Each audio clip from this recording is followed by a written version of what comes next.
Hi, I'm Ange, and this is Ange Reacts, a new channel, and it's obviously a reactionary channel, so I hope you enjoy me. I'm going to be reviewing and watching all sorts of different types of videos, from paranormal, scary, maybe some music reactions.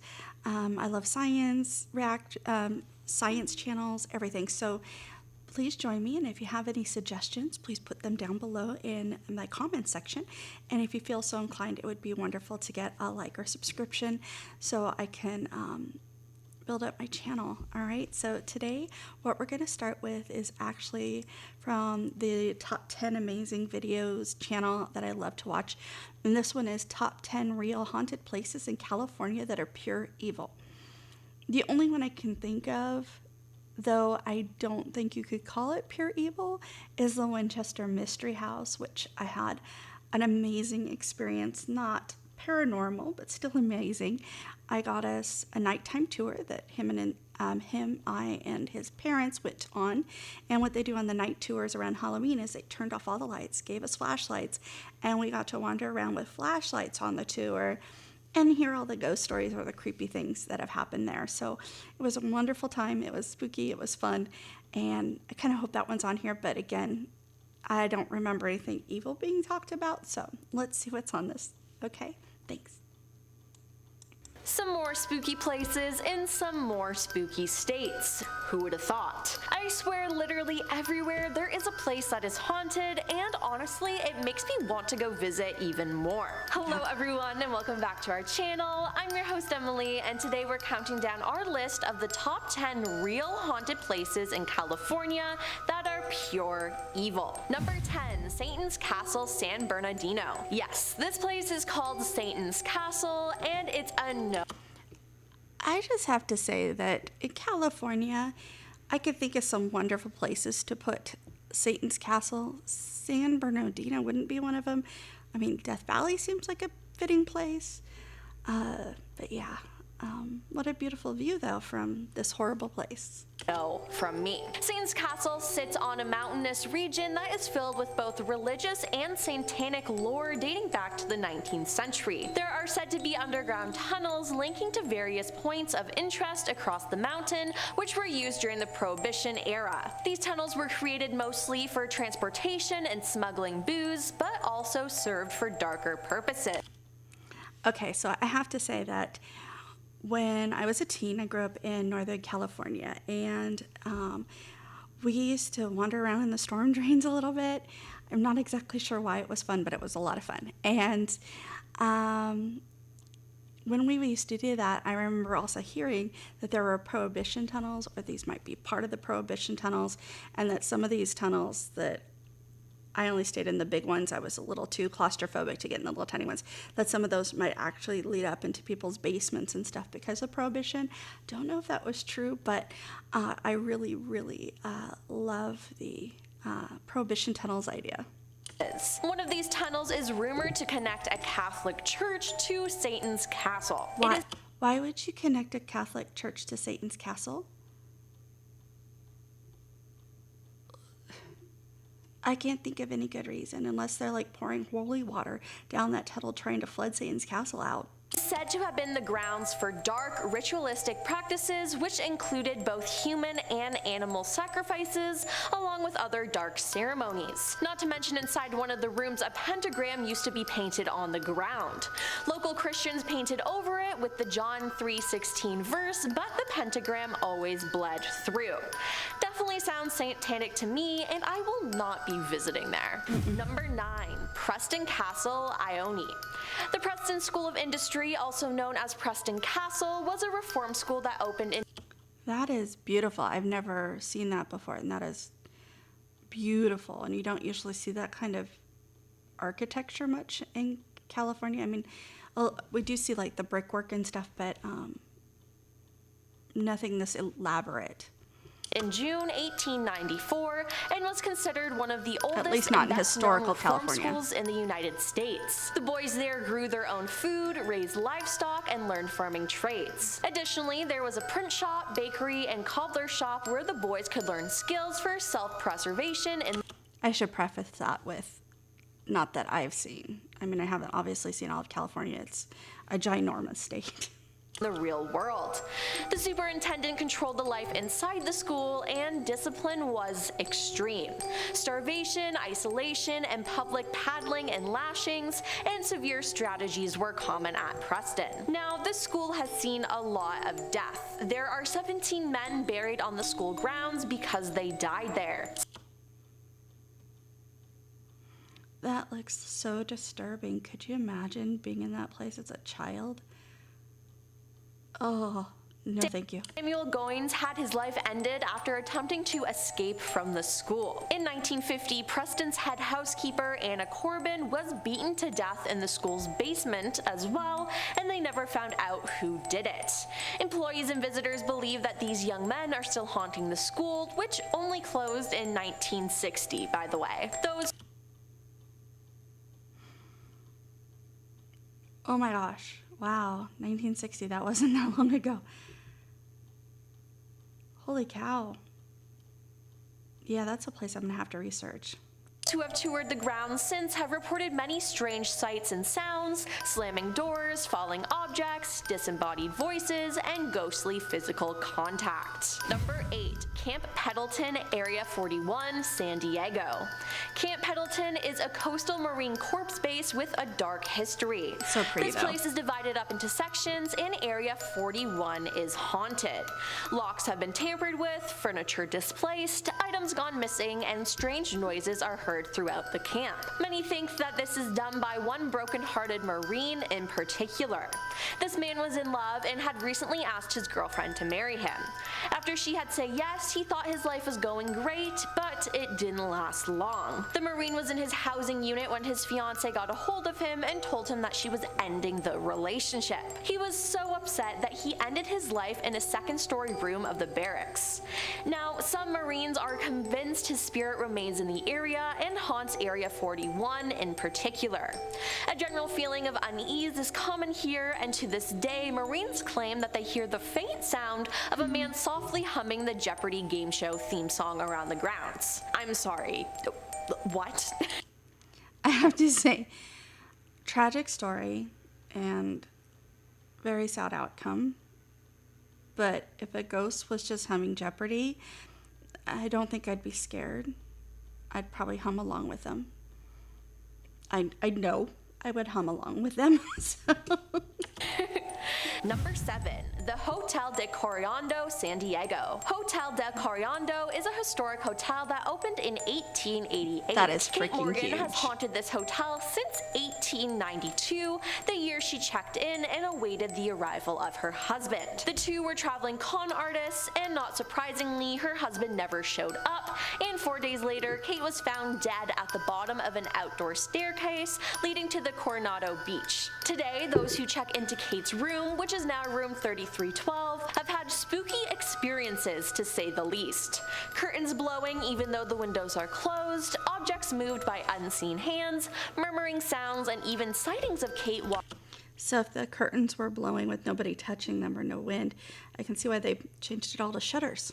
walking down the hallways and peering out the windows have all been reported. Her ghost is often seen both in the hotel and on the beach. Now, room 3519, formerly room 3502, is also haunted. Once a maid's room, it's been the site of numerous paranormal occurrences, such as objects moving around by themselves. Number 6. The Whaley House, San Diego. The Whaley House is the oldest brick structure in Southern California and was the home of Thomas Whaley and his family. At various times, it also housed Whaley's General Store, San Diego's Second County Courthouse, and the first commercial theater in San Diego.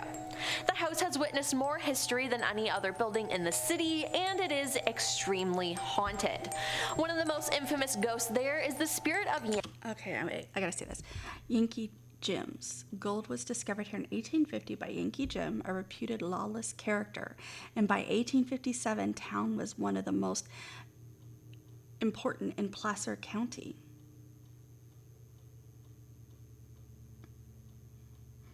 Placer County is in Northern California. Oh, I thought she said San Diego. Maybe I misheard. The first mining ditch in this county constructed here by H. Starr and Eugene Phelps. Colonial William McClure introduced hydraulic mining in the area since June of 1853. State registered landmark number 398. That's interesting. In the town I grew up in, Grass Valley, we had a North Star mine. I wonder if it's the same family. But then again, I don't think their last name was Star. Their last name was Foote. Interesting. Yankee Jim Robinson. Yankee Jim was hanged in the gallows where the house now stands in 1852 after being convicted of stealing horses. Thomas Whaley himself, who owned and lived in the house with his family years later, said they could hear heavy footsteps going up and down the stairs. Now visitors have reported cold spots and the feeling of their chest and throat tightening within the home. Others claim to have seen Yankee Jim 2, an apparition that appears and disappears when you get too close. Today, and for many years, visitors to the house have also reported seeing Thomas. They usually see him wearing a frock coat and pantaloons standing on the second-story landing. Others have seen his wife Anna, usually floating around in the garden or the downstairs room. Her ghost, which appears white and billowy, seems to just drift about and then disappears. Number 5. Winchester Mystery House. Okay, here we go. Love this place. If you've never been to Winchester Mystery House, highly suggest it. A day tour, because it's absolutely gorgeous. And like I said, I don't know if they still do this. This was over 20 years ago when we did this, but nighttime tour around Halloween. It was creepy. It was fun. And I think of all the times I've gone to the Winchester Mystery House, that was absolutely the most fun I had. San Jose. Now, after finding out what this place is, I really want to visit here. I mean, just by the name Mystery House, it's cool. Now, some backstory on the house. So just as an example, you'll see right off of her shoulder, there's a door leading to the outside. If you don't know the history behind Winchester Mystery House, they have lots of things like this, like doors that you open that drop down 2 stories, stairs that lead to walls, anything to when I remember the Mrs. Winchester, her husband was in charge of Winchester Arms, and the Winchester rifle was one of their weapons, and their son had died from a fever or a sickness of some sort, and then her husband died shortly afterwards, and she thought she was being haunted by everybody who'd ever died from a Winchester rifle. And so someone, a psychic told her, or a medium told her, that if she needs to move out west and start building on a house, and it must be built on 24/7, because anytime it stops, they will come get her. And so the only time it stopped, I think, was in the 1906 earthquake. Temporarily, she lost, I think, 1 or 2, I think it was 1 partial of a second, but stories of her house. And then when she died, it stopped. They stopped building immediately. So really creepy, wonderful place with a lot of strangeness in it, and absolutely gorgeous artwork in there, gorgeous flooring, Tiffany lamps, Tiffany windows, all kinds of amazing things in that place, and well worth the trip. Sarah Winchester lived a tragic yet interesting life. She married William Wirt Winchester in 1862, who was a very wealthy man. Spoiler. Sadly, though, her husband, mother, and father-in-law all passed away within the same year. To deal with her grief, she moved to California after gaining a large inheritance from her husband. Then, on top of all of that, Sarah was being haunted by the spirits of those whose lives were ended by the Winchester rifle, which her husband's company had invented. After her husband passed away, a psychic told her to evade the spirits. She would need to move out west, buy a home, and build non-stop. She took 36 years to construct the home, and this house has 6 kitchens, 2,000 doors, 10,000 windows, 17 chimneys, 160 rooms, and many doors and stairs that lead to nowhere. Workers and visitors swear they hear howling at night, loud creaking, and sometimes the kitchen smells like someone is actively cooking. But But regardless if you believe in ghosts or not, the house is absolutely stunning. Number 4, Hollywood Roosevelt Hotel, Los Angeles. The Hollywood Roosevelt is considered to be one of the most haunted hotels in Los Angeles. It first opened its doors in 1927 and was a frequent home to Marilyn Monroe, who often stayed in the second floor cabana. Interestingly, the doors to this hotel are still open, allowing visitors to spend the night in Marilyn's suite, and some people claim to have seen Marilyn's ghost smiling and blowing kisses at them in their hotel mirrors. Hotel workers often talk about seeing the ghost of Charlie Chaplin and feel temperatures drop quickly from one room to the next. The apparition of Montgomery Clift has been blamed for patting guests' shoulders and watching maids in room 928, where he stayed for 3 months while filming From Here to Eternity. The ghost of Carole Lombard has also been spotted floating around the upper floors, and in the Blossom Room, where the first Oscars were held, 2 ghosts have been spotted, a presence of a tuxedoed man and a presence of a man in a white suit. Seems like if you want to meet a dead celebrity, the Roosevelt Hotel is the place to go. Number 3, Alcatraz, San Francisco Bay. The famous maximum security prison Alcatraz Federal Penitentiary earned. Now, Alcatraz I've always seen from a distance. I've never actually done the tour, but I was born in this area of California, and you could see Alcatraz whenever there was a whole lot of fog in the bay. It's still kind of creepy looking. A reputation as one of the most brutal and inhumane prisons in the country during its day. The strong currents around the island and cold water temperatures made escape nearly impossible, and the prison became one of the most notorious in American history. The prison closed in 1963, and the island is now a major tourist attraction. A total of 36 prisoners made 14 escape attempts, 23 were caught alive, 6 had their lives ended by guards during their escape, 2 drowned, and 5 are listed as missing and presumed drowned. Now, during its 29 years in use, Alcatraz held some of the most notorious American criminals, including Al Capone, George Machine Gun Kelly, and Bumpty Johnson. Today, it's a tourist attraction that many believe to be haunted. Inexplicable events happen, like the sound of someone playing the banjo. Many believe this to be the spirit of Al Capone, who spent his last days at the prison playing a banjo in the shower room to avoid being injured in the yard. The smell of smoke, the sounds of cell door slamming, disembodied voices, moaning, and Did she just say Al Capone played the banjo? I just don't see that happening. Hold on one second. Al Capone, who spent his last days at the prison playing a banjo in the shower room to avoid being injured in the yard. Yeah, hard to picture in my head him playing banjo, of all instruments, but go on, Al Capone. The smell of smoke, the sounds of cell door slamming, disembodied voices, moaning, and screams have also all been reported. Number 2, Queen Mary, Long Beach. Queen Mary is a retired British ocean liner that sailed from 1936 to 1967. She sailed to the port of Long Beach, California, where she is permanently docked. The city of Long Beach bought the ship to serve as a tourist attraction, featuring restaurants, a museum, and a hotel, but claims were made that the ship was haunted. There are resident spirits, including Jackie, the little girl who haunts the first-class pool, John Petter, who was crushed by a watertight door, Senior Second Officer William Eric Stark, who accidentally drank dry cleaning fluid instead of gin, and the cook who was baked alive by his own kitchen staff. I think the only way you'd accidentally do that, either someone switched the bottles or you'd already been drinking too much of the gin.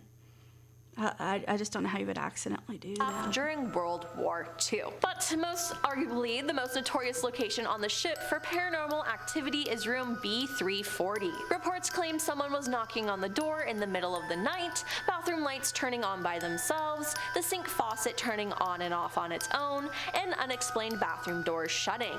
Some guests have reported the covers of their bed being pulled off while asleep and waking to see a dark figure standing at the foot of the bed.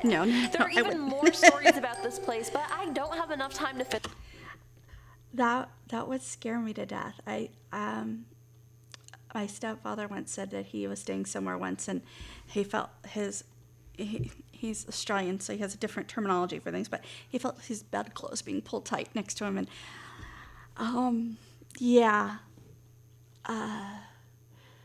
that would be terrifying. That would absolutely be terrifying. Fit them all in. If you're really interested in Queen Mary, I say do some homework.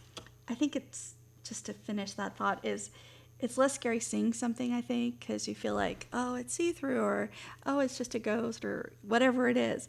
But it can't physically do anything to my reality. And the fact that they could move your sheets and blankets or touch you, that to me is creepier, because that's just a whole nother level. I think one kind of scares me, the other one kind of would completely freak me out to no end. Work on it because it definitely gets creepier. And coming in at number 1 is the Cecil Hotel, Los Angeles. The Cecil Hotel opened in 1920. I think they recently changed the name after, oh gosh, what was her name? Elisa, I think her name was. The poor young lady who came down from Canada to kind of do an American tour and see different things. And she stayed there and somehow was found in their water, what do you call them? Tanks on the top of the roof. Elisa Lam, I think was her name, and it's a horribly tragic story. But I do think after her death, they went ahead and finally changed the name of the Cecil Hotel, if I'm not mistaken. As a well-furnished hostelry frequented by respectable people, but that didn't last long. As downtown became more and more dangerous, the Cecil became a place where bad people stayed, like the Night Stalker, aka Richard Ramirez, and Austrian killer Jack Unterweger spent time there. The Black Dahlia was rumored to have had her last drink at the hotel bar before she turned up dead a few miles away.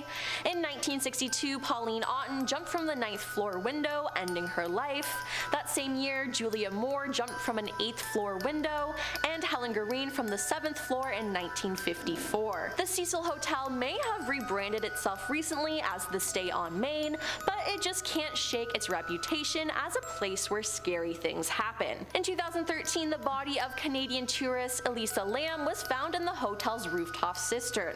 Her body was discovered by a hotel maintenance worker investigating complaints of flooding and low water pressure. And yes, people had been showering in and drinking that water. Ugh. And last but not least, the ghost of a boy has reportedly been photographed outside a 4th floor window. Spooky. Outside the window? Well, that's all for our list of the Yikes. top 10 real haunted places in California that are pure evil. These places don't seem too scary. I think I would visit any of them. Would you want to visit any of these places? Let us know in the comments down below, and make sure to like and subscribe while you're down there. I'm your host, Emily, and I'll see you next time. Peace. Yeah, I've been to at least one of those places, and I've seen a couple others from afar, but I've never actually gone into them or done any kind of tours or anything. However, I'm really skeptical about ghosts, though I've had weird experiences in my lifetime. I don't think I would be scared to go to any of them, but you let me know. Would you be willing to go to any of these places? Maybe stay the night in that hotel, or do a tour of the Winchester Mystery House at night, which I rarely recommend the nighttime one. But or is there a really scary place nearby where you live, in the state you live in, that you think maybe I should check out and see if I can find a video on? So again, thank you for my very first episode, and please hit subscribe and like. It would mean the world to me, and I promise to get better at this. All right, thanks. Bye.